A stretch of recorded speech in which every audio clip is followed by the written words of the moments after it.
রাক্ষসটাকে মেরে ফেলেছি।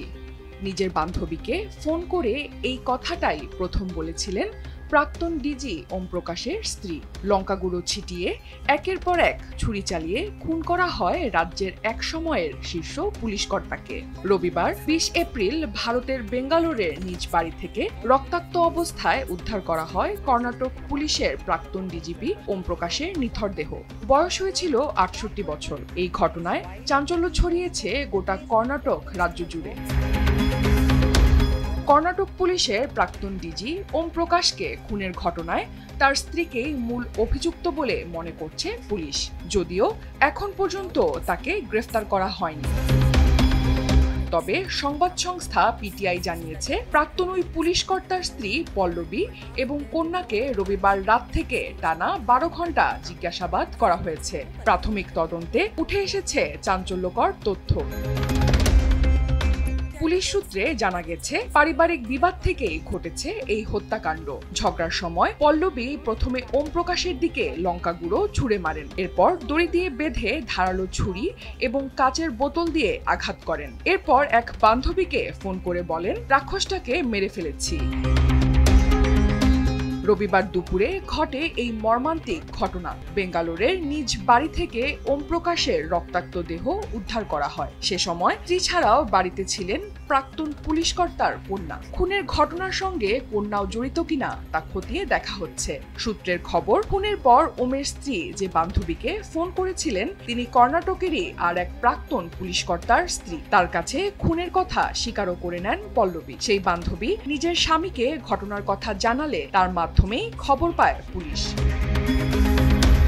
তদন্তে আরো জানা গেছে, দীর্ঘদিন ধরে ওম প্রকাশ ও পল্লবীর মধ্যে সম্পত্তি নিয়ে বিবাদ চলছিল। সম্প্রতি এক আত্মীয়ের নামে সম্পত্তি লিখে দেয়াকে কেন্দ্র করেই রবিবারের ওই ঝগড়ার সূত্রপাত, যা পরবর্তীতে রূপ নেয় ভয়াবহ সহিংসতায়। এই ঘটনায় ওম প্রকাশের ছেলে কার্তিক থানায় অভিযোগ দায়ের করেছেন। কার্তিকের অভিযোগ, গত সপ্তাহ ধরে আমার মা মিসেস পল্লবী বাবাকে হত্যার হুমকি দিয়ে আসছিলেন। সেই হুমকির কারণে বাবা তার বোন সারিতা কুমারীর বাড়িতে গিয়ে আশ্রয় নেন, কিন্তু ২ দিন আগে আমার ছোট বোন কৃতি সেখানে গিয়ে জোর করে বাবাকে বাড়ি ফেরায়। তিনি আরো বলেন, অপরাধ সংঘটনের সময় আমি বাড়িতে ছিলাম না। এক প্রতিবেশী ফোন করে জানান বাবা মেঝেতে পড়ে আছেন। বিকেল ৫:৩০টায় বাড়ি ফিরে দেখি পুলিশ ও স্থানীয় মানুষ ভিড় করেছেন। বাবা রক্তাক্ত অবস্থায় পড়ে আছেন, পাশে ভাঙা বোতল ও ছুরি। পরে তাকে সেন্ট জনস হাসপাতালে নিয়ে যাওয়া হয়। আমার মা ও বোন দীর্ঘদিন ধরেই বিষণ্ণতায় ভুগছিলেন এবং বাবার সঙ্গে প্রায়ই ঝগড়া করতেন। আমি দৃঢ়ভাবে সন্দেহ করি তারা দুজনেই এই হত্যাকাণ্ডে জড়িত।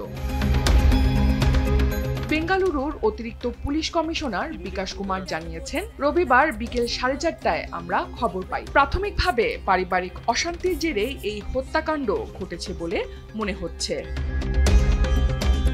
১৯৮১ ব্যাচের আইপিএস অফিসার ওম প্রকাশ বিহারের চম্পারণ জেলার বাসিন্দা ছিলেন। ভূতত্ত্বে স্নাতকোত্তর ডিগ্রিধারী ওম প্রকাশ কর্ণাটক সরকারের ফায়ার অ্যান্ড ইমার্জেন্সি সার্ভিসেস ও হোমগার্ডসের প্রধান হিসেবেও দায়িত্ব পালন করেন। ২০১৫ সালে কর্ণাটকের ডিজিপি পদে নিযুক্ত হন এবং ২০১৭ সালে অবসর নেন।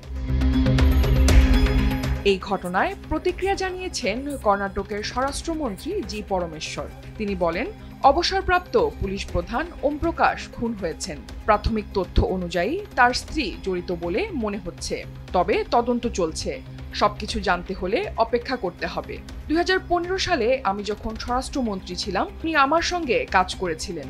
খুব ভালো অফিসার এবং মানুষ ছিলেন তিনি। এই ঘটনা অত্যন্ত দুঃখজনক। তদন্তেই সবকিছু স্পষ্ট হবে। অনন্যা দাস, দেশ টিভি।